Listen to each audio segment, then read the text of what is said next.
সবসময় চেষ্টা করি যে সাধারণত আমি জিরো হয়ে মানুষের দান করি, আমি কিছু রাইখে দান করি না, কারণ আমার কাছে থাকলে আমার ধারণা যে আল্লাহ আমার সাহায্য করব না। আমি খালি হইলে মনে হয় আমার ফিরা ফিরাবর এটা ভরবো, এটা মনে করি আমি কখনো নিজের বুঝ রাইখে আমি দান করি না। যা যখন থাকে আমি শেষ করে খিলালয়ে আমি বাইতে যাই। আমি কখনো মানে খিলাল ছাড়া আমি বাইতে যাই পারি না। এই জন্য আল্লাহ চালাইও নিতেছি ইজ্জতের সাথে। এত বড় ইলেকশন করলাম, জিরোর থেকেই শুরু করছিলাম, হিসাব করে দেখি 1 কোটি টাকা চলে গেছে। কয় কোটি গেছে? 1 কোটি। আপনারা কই পারেন যে 1 কোটি টাকা এটা টাকা হইল নাকি? আমাগো কাছে ওই অন্য প্রার্থীর 10 কোটি 20 কোটির সমান হইলো আমাকে 1 কোটি। কারণ আমাকে কর্মীরা 10 টাকা দিলে 30 টাকা খরচ করছে। কাজে 1 কোটি মানে কি আমাদের কমপক্ষে 20 কোটি টাকার সমান দাম এটা। কাজে আমাদের 1 কোটি টাকা কিন্তু অনেক টাকা, হালাল টাকা, আমাদের ভাইদের কষ্টের টাকা। সবাই মিলে এই টাকাটা আমরা ব্যয় করে ইলেকশন করছি এবং 84-82 হাজার ভোট আমরা পাইছি আলহামদুলিল্লাহ। সব মাইরা কাইটা নেওয়ার পরেও তাও আমাকে তপিলে 82 হাজার টিকছে।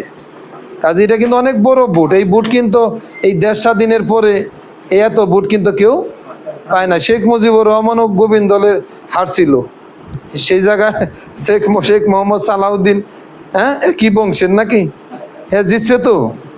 এনে কিন্তু আমরা প্রায় 1300 1250 ভোট বেশি পাইছি। এই গোবিন্দ দলকে জীবনে করে দানের শেষের বাইরে 300 ভোট নিয়ে পারছে, তাহলে এখানে তো আমি 5000 প্লাস ভোট পাইছি।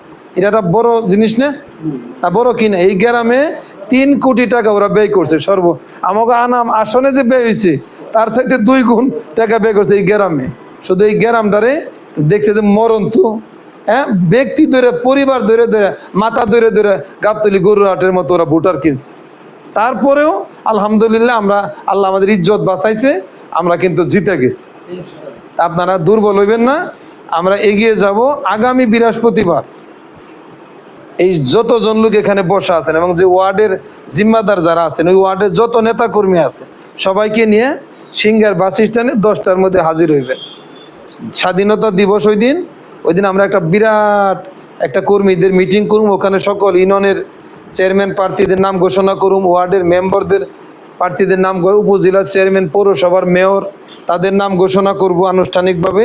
এবং দুপুরে আপনাদের জন্য উন্নত আপ্যায়নের ব্যবস্থা করা হইতেছে। আমাদের হাজী সাইফুল সাহেব ওনার পক্ষ থেকে 500 লোকের খানার ইন্তজাম করা হইতেছে। কাজে আপনারা কোনো করে সবাই কর্মীরা যেন একজনও ওই দিন অনুপস্থিত না থাকেন। 10টা থেকে 12টা 12:30 পর্যন্ত মিটিং করব। নামাজের আগে খাওয়া দাওয়া শেষ দিয়ে আমরা নামাজ পড়ে বিদায় নেব। ঠিক আছে কথাটা? কি বার? বৃহস্পতিবার। আজকের মতো আমরা এখানে মিটিং শেষ করি।